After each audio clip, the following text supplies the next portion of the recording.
Let's start with something simple, so simple, in fact, that most people miss it entirely. The idea that meaningful change doesn't come from dramatic overhauls, but from subtle, almost imperceptible improvements repeated consistently over time. We often imagine personal growth as a breakthrough event, a big shift, a grand decision, but more often than not, the truth is quieter, less cinematic, more patient. Real growth is incremental. It's not about revolution. It's about evolution. Think about it. If you improve just 1% every day, not even in everything, just in one thing, you're not just getting better by that single percent. Over time, those gains compound. That's the nature of exponential growth. But unlike financial compounding, which feels exciting, personal compounding often feels boring, invisible, and that's why most people abandon it before it works. The early stages feel like nothing's happening. You go to the gym for a week, your body looks the same. You meditate for 10 days, and your mind is still noisy. You practice a new skill, and you still feel like a beginner. But just because change isn't visible doesn't mean it isn't happening. In fact, that's precisely when it is happening, beneath the surface where the roots are taking hold. Psychologically, we're wired for short-term feedback. We want results now, but the pursuit of daily improvement requires us to live in tension with that desire.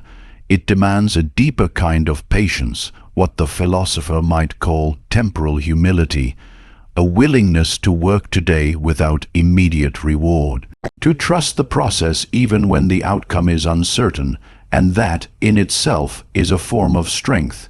It's important to understand that small changes don't just affect what you do. Over time, they reshape who you are. Every choice you make, every habit you reinforce, is a vote cast for the type of person you're becoming. It's identity level change. You're not just reading a book, you're becoming a reader. You're not just working out, you're becoming someone who honors their body. Each action reinforces a self-image, and that self-image then drives future behavior. This is how momentum is built, quietly, repetitively, sometimes painfully. And here's the paradox. When you commit to small daily improvements, your progress may feel slow at first, but it becomes unstoppable over time because it's not fragile. It's not based on hype or willpower. It's based on something sturdier, discipline, intention, a deep internal commitment to becoming better, regardless of what the world sees or applauds. Of course, this path isn't glamorous. It won't make headlines. No one will celebrate your decision to wake up a little earlier, to take a cold shower, to sit in silence with your thoughts instead of scrolling. But over months and years, these small decisions add up to something remarkable. Not because you chased greatness, but because you chose consistency, and consistency over time is greatness. So if you want to change your life, stop looking for the next big thing. Start looking for the next small thing you can do better today. Not tomorrow, not next week, today, because what you do today becomes who you are tomorrow, and who you are tomorrow becomes everything. There's something sacred about the beginning of a day, not in a mystical sense, but in a psychological one. Mornings are among the few moments in life where we encounter a blank slate, before the world barges in with its demands, before distractions dilute our focus, and before the mind begins spinning its habitual loops. How we meet that moment determines, to a surprising degree, how the rest of the day unfolds. It's not just routine, it's architecture. The architecture of attention, of clarity, of intentionality. Most people wake up reactive. Their first move isn't deliberate, it's impulsive. They reach for the phone, they scroll, they respond, and before they've even taken a conscious breath, they've surrendered control of their consciousness to someone else's agenda. That's the psychological equivalent of leaving the door to your house wide open overnight. Anything can walk in, and it usually does, but consider what happens when you take control of that first hour. When you decide, consciously, that your mind is not available for hijacking, that your attention, your thoughts, your emotions are not for sale, that's when a morning routine becomes more than a sequence of tasks. It becomes a daily act of sovereignty. Now, I'm not prescribing a specific formula. It doesn't have to be meditation or journaling or movement or reading, though those are powerful tools. The real issue is intention. The question is, are you choosing your input, or is your input choosing you? Because that subtle distinction defines everything. Psychologically, what we do first thing in the morning creates a priming effect. It sets a tone. The brain is especially impressionable during those early moments, what cognitive scientists refer to as a hypnopompic state. It's a fertile space for suggestion, meaning the emotional tone you establish there tends to echo throughout the day. If you start with stress, you carry stress. If you start with stillness, you carry stillness. And once you understand that, mornings stop being mundane and start becoming strategic. This is where philosophy meets practice. The Stoics, for example, began each day with reflection. They didn't see it as indulgent. They saw it as armor, a way to preempt the chaos of the world by first mastering the self. It wasn't about control for control's sake. It was about freedom. Because without internal clarity, we become slaves to external noise. And let's not confuse simplicity with weakness. A morning routine doesn't need to be elaborate to be effective. Sometimes it's a quiet walk. Sometimes it's sitting with your coffee in silence, refusing to rush. Sometimes it's writing a single sentence that grounds you in purpose. The strength lies in the ritual, not the ritual's appearance. What matters is that you're choosing to begin, not just your day, but your life over and over again, with agency. You are declaring through action that the day does not own you. You own the day, so take your mornings seriously. Not because they're magical, but because they're foundational. The first hour isn't just a beginning, it's a blueprint. Design it with care, and the rest of your life begins to follow. Progress without reflection is motion without meaning. You might be doing a lot, moving quickly, staying busy, but the question is, are you getting better? Not just moving forward, but actually improving. Without tracking, without feedback, there's no way to know. And without knowing, we lose the ability to course, correct, to optimize, to evolve. We often treat growth as something we feel, a vague sense of momentum or fatigue or satisfaction. But the mind is a master of illusion. It overestimates, underestimates, justifies, and forgets. This is why we must measure, not obsessively, not with rigidity, but with awareness. Measurement is simply a mirror. It reveals what's real. And when we learn to look at ourselves honestly, without ego or shame, we open the door to true improvement. But let me be clear, tracking progress is not about perfection. It's not about chasing flawless routines or unbroken streaks. That kind of mindset leads to guilt, not growth. It turns improvement into performance. What we need instead is a practice of gentle accountability, a rhythm of honest reflection that allows us to see what's working and what isn't. One of the most powerful tools you can build is a weekly review, a short pause, a quiet space, a moment to ask, what did I learn? What did I resist? Where was I aligned with my values? And where did I drift? These questions don't require grand answers. They simply require presence. By looking back with curiosity, not criticism, we begin to understand our patterns. and once we understand them, we can change them. Psychologically, this process activates metacognition, thinking about thinking. It lifts us above the daily noise and helps us become observers of our own minds. It allows us to shift from autopilot to intentionality. And that shift, however subtle, is the beginning of transformation.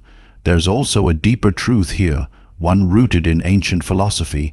The examined life, as Socrates called it, is not just a life of introspection. It's a life of responsibility. To examine yourself is to take ownership, to say, this is who I've been, this is who I'm becoming. That statement requires courage, but it also builds resilience, because when you know your trajectory, setbacks don't derail you, they redirect you. It's worth noting that growth is rarely linear. Some weeks you'll feel like you're sprinting, other weeks it's enough just to show up. That's okay. Progress honors rhythm, not rigidity. What matters is that you keep returning to yourself, again and again, with honesty and humility. So track, not to control but to understand, reflect, not to criticize but to evolve. Improvement is not a straight line, it's a spiral, a quiet unfolding, and every point on that spiral, even the ones that feel like a step backward, holds value if you're willing to see it. In the end, growth isn't just about doing more, it's about seeing more clearly, because what you can see you can shape, and what you shape, slowly and deliberately, becomes who you are. Improvement isn't just about what you add to your life. It's also about what you remove. In fact, sometimes subtraction is more powerful than addition, not because complexity is inherently bad, but because clarity tends to emerge only after excess is stripped away. The more clutter we carry, mentally, emotionally, even physically, the harder it becomes to direct energy where it actually matters. Focus, by definition, requires exclusion, and yet we live in a culture obsessed with more. More tools, more goals, more noise. We chase optimization but overlook the simplest truth. It's hard to become better when you're buried under the weight of what's unnecessary. The path to mastery often begins with letting go, not because you're giving up, but because you're creating space. Space for depth, space for intention. This principle is not just practical, it's deeply philosophical. In Eastern thought, particularly in Taoism, there's a reverence for emptiness, not as a void, but as potential. The uncarved block, the quiet before creation. In this view, what is absent holds as much value as what is present, and the same holds true in our daily lives. An uncluttered desk, an unscheduled morning, a single clear goal. These aren't signs of underachievement, they're signals of discipline. But modern life pushes back hard against simplicity. Distraction has become ambient. We carry devices designed to interrupt us. We consume information faster than we can digest it, and we mistake motion for progress. The result, a life that feels full, but not fulfilling. So what does it mean to eliminate the non-essential? It's not just about deleting apps or decluttering your closet, though those things can help. At a deeper level, it's about auditing your commitments, your habits, your relationships, and asking with radical honesty, is this helping me become who I want to be, or is it just familiar noise? This kind of inquiry requires courage, because sometimes the things holding us back are not obviously toxic. They're just subtly misaligned. The job that no longer challenges you, the friend who only drains your energy, the habit that once served you, but now keeps you stuck. Growth demands that we examine these quietly corrosive elements, and that we release them when necessary. And here's the paradox. The more you remove, the more power you reclaim. When you say no to the unnecessary, you say yes to the essential. You reclaim time, attention, clarity. You begin to move not faster, but more deliberately, And in a world that values speed, deliberateness is a form of rebellion, a quiet kind of strength. What's left, once the noise is gone, is a life that begins to make sense. Not because it's perfect, but because it's yours, shaped by intention rather than inertia. And in that space, real progress becomes not just possible, but inevitable. So clear the excess. Protect your energy. Define your essentials, because every layer you peel away brings you closer to the version of yourself that's been buried beneath distraction all along. One of the most overlooked truths about personal growth is this: boredom is not the enemy. In fact, boredom is often the doorway to mastery. But because we live in a culture addicted to stimulation, we've come to fear the very thing that cultivates excellence: repetition. Doing the same thing over and over, not for the sake of novelty, but for the sake of refinement, is how real transformation occurs. Yet most people abandon the process long before the transformation has time to unfold. The problem isn't that we don't know what to do, it's that we don't want to do it again. We crave variety. We want the new workout plan, the fresh productivity tool, the next habit system. But jumping from one strategy to another is often just disguised resistance. It's avoidance dressed up as ambition. The truth is, improvement isn't always exciting. In fact, it's often deeply dull, and that's precisely where its power lies. If you examine the lives of people who are exceptional at what they do, artists, athletes, thinkers, you'll find one thing in common: an unusually high tolerance for repetition. They don't just do the basics. They commit to them. They practice not until they get it right, but until it becomes second nature, and then they keep going. This isn't about mindless routine, it's about mindful refinement. Subtle, deliberate, almost invisible progress that accumulates quietly over time.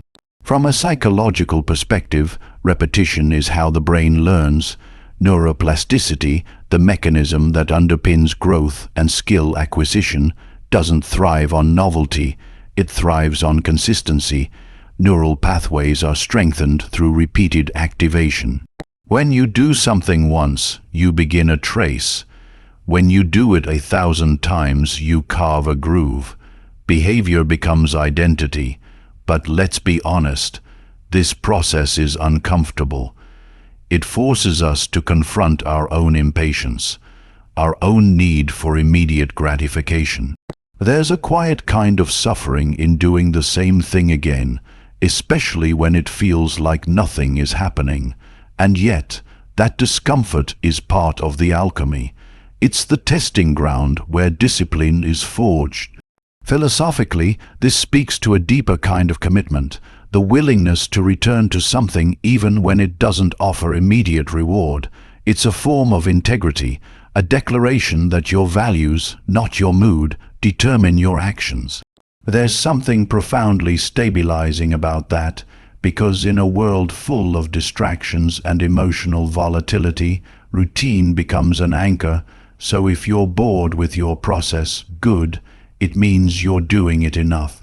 It means you've moved past the dopamine rush of novelty and into the quieter realm of discipline. And if you can stay there, if you can embrace the stillness, the monotony, the daily grind, you'll discover something extraordinary. That the breakthrough you're chasing doesn't lie beyond the boredom, it lies inside it. Don't run from repetition, learn to revere it, because buried within the ordinary, repeated with care, is everything extraordinary you've been seeking. At some point, the question is no longer what you do, it becomes who you are.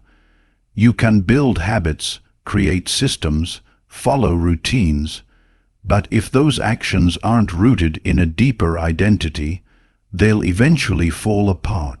The real engine of lasting change isn't behavior modification, it's identity transformation.